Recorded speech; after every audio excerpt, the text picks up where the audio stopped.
Hello again. Okay, so in the last video we had discussed the structure of this pyramid and this idea that perhaps this is how the world is governed, like this. Now, we mentioned the families at the top. And when I say we, I mean, it's just me, okay? It's just one dude talking. But I'm saying we because I'm associating myself with these other people, dozens of which who have done the research before me. So, I'm saying we in the sense that we truth seekers. Okay. I just wanted to clarify that. But what I discussed last time was how these families at the top have so much to lose that they are, by their very nature, going to protect each other, but also take any opportunity to betray or to sacrifice each other so as to gain just a few steps up on the pyramid. They will work their way up. Now, it's interesting that we see the box here where it describes the Illuminati, which is the term that people use. We might say that the Illuminati is who opposes the Catholic Church. Okay, we can say that they oppose the Pope or whatever. I mean, who knows where the real battle lines are? They're not telling us, so I don't really care. I mean, it doesn't matter to me as a regular person. But this description makes sense because B'nai B'rith is basically modern economic and political Judaism, and it's a modern creation. Okay, and they have the State of Israel symbology, as I've included here, which is the hexagon of House Rothschild. Okay, so B'nai B'rith is a direct creation of the all-seeing eye Rothschild family. Grand Orient Masonry is the other type of Masonry. We can say that B'nai B'rith Masonry, according to this theory, would be of two flavors, French or Scottish.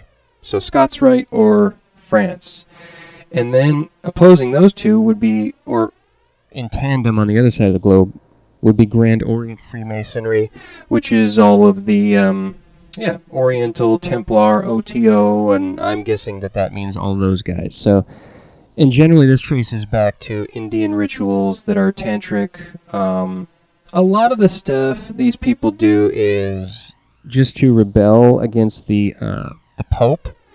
So, if you have puritanical people, and then you have these guys, you're going to like these guys, because they're going to do everything bad that they can. They're going to kill, they're going to murder, but they're also going to, have sex, and have parties, and get drunk, and find the drugs, and, whatever. So, if you have Puritans that are ruling you, you'd be glad for these guys when they smash down the walls, but afterwards they're going to become perhaps even worse masters than the ones before. So, it's kind of like, there's no way to.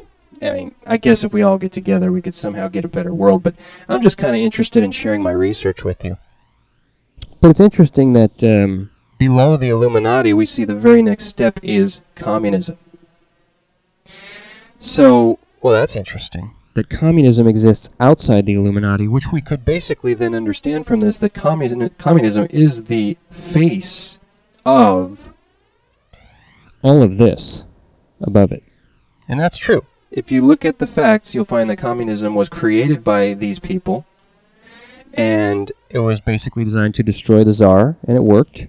And the Bolsheviks then took it and ran with it, and they've been funded by Western powers, meaning Rockefellers.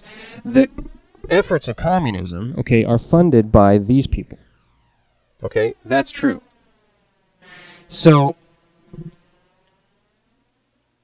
then here's what I'm talking about with the different houses. It's interesting that people will say today when they look at the lodges and so forth, they'll say, oh, well, there's Scots and then there's Grand Orient. Well, no. We can see here that this structure of this pyramid clearly shows that communism exists in a tier on its own below the Illuminati.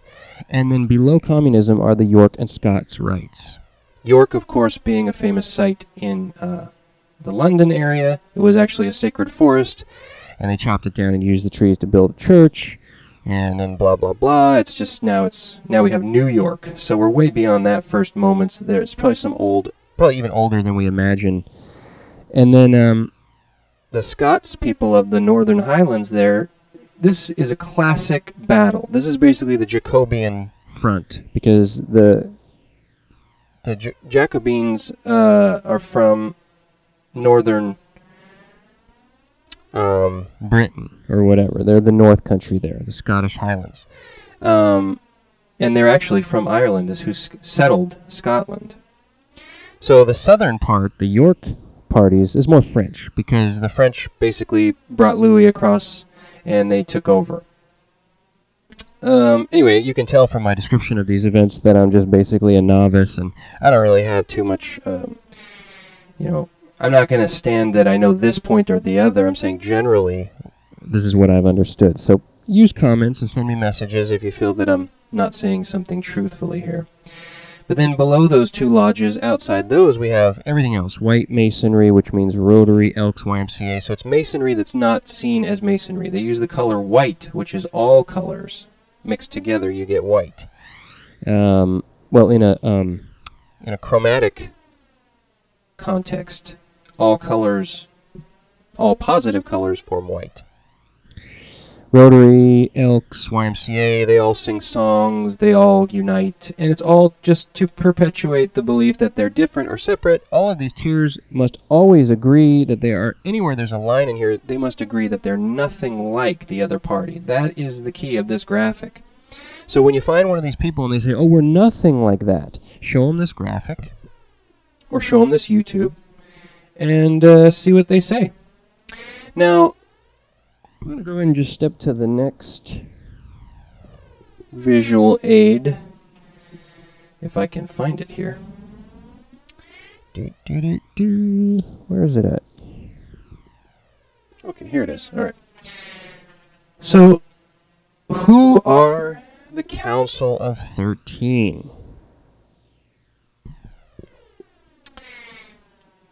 The Council of 13 is made up of the global elite families from high around the world. Blah, blah, blah. Group was formed in reaction to the Age of Enlightenment and in the mid-1770s as a secret club of men who met to discuss rationalism, esoterica, philosophy, and other popular subjects of the day.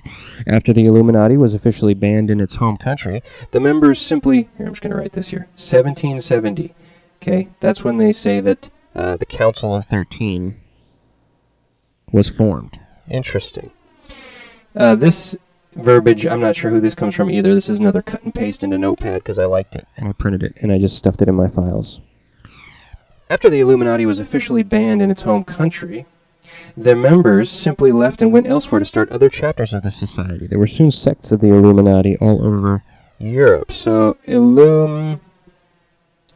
diaspora.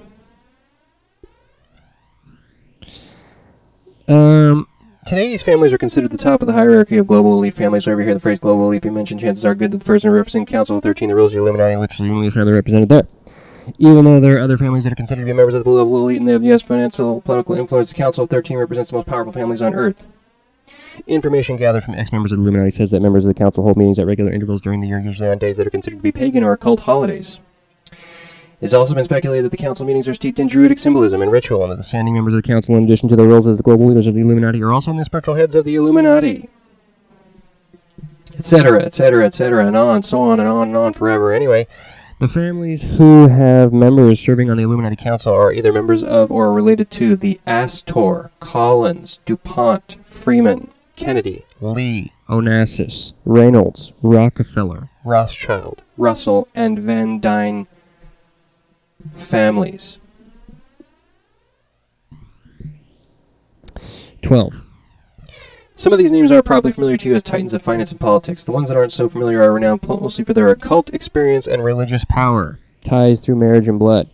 These families all have ties to each other through marriage and also through blood, so that the fortune of each family are inextricably linked, both to each other and to the successes of the Illuminati plan to create a new world order. The Council on World Affairs. The timing of the meeting of the Council often coincides with the most important elections around the world and the meetings of the groups like Council on Foreign Relations and the Trilateral Commission, which are groups formed by and made up of members of the global elite. While on the surface the Council meetings may seem to be just a chance for some old friends to get together and relive some old times, the meetings are actually very serious affairs where there are religious obligations that need to be met and goats that need to be killed. Oh, that's not in there.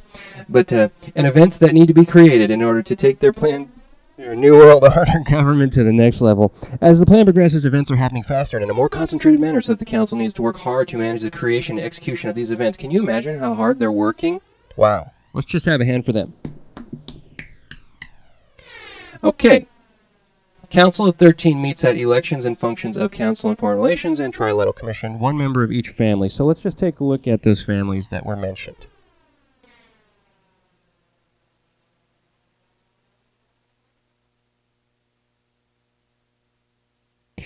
Okay, so Rothschild, of course, is at the center. Rockefeller was created by Rothschild. They were given the money for Standard Oil by Rothschild.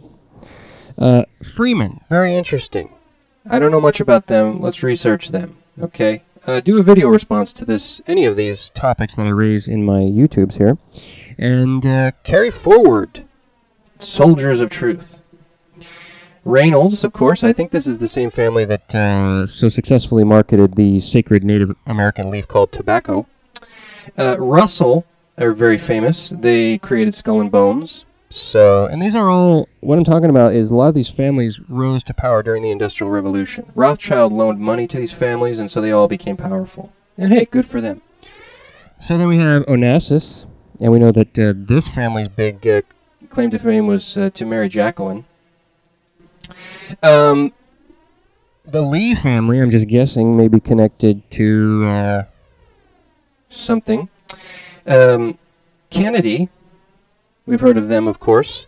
And, you know, nobody's spotless. Nobody's spotless here. If you research the history of this family, you'll find quite a bit of dirt. So everybody's got their dirt they want to keep covered, but they don't mind if you uncover someone else's dirt, you know? Which, whatever, human behavior is what it is, so go for it. Van Dyne, I don't know much about them. Astor, I know that he was the rich guy that was killed in the Titanic incident. Titanic, very interesting, okay, because I want to just speak about Astor. I think I'm right that he was the guy, the super rich dude that was killed in the Titanic sinking. Very interesting, this idea of twins and the death of one twin while the other lives, okay? This is an occult practice. And, you know, I'm against murder, and I'm against murder of children, even more so. So I'm very much against anything that has to do with murdering children.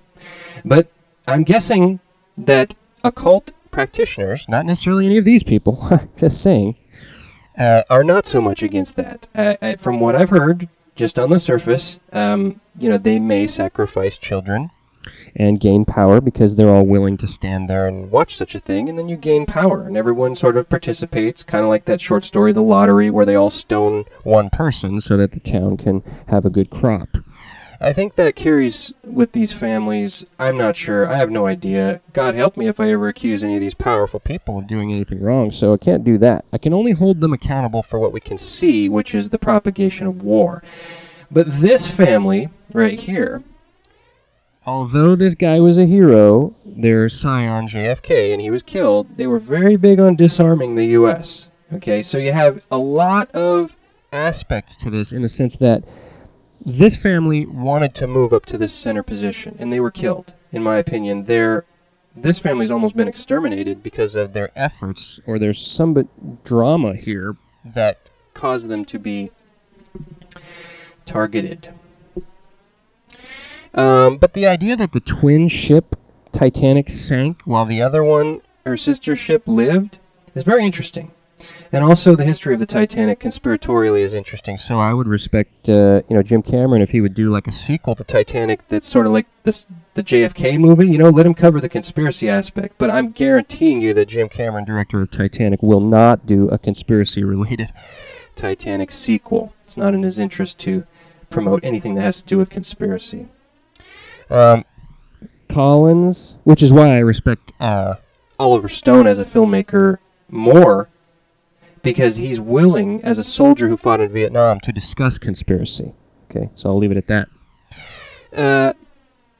Collins, a very powerful occult family.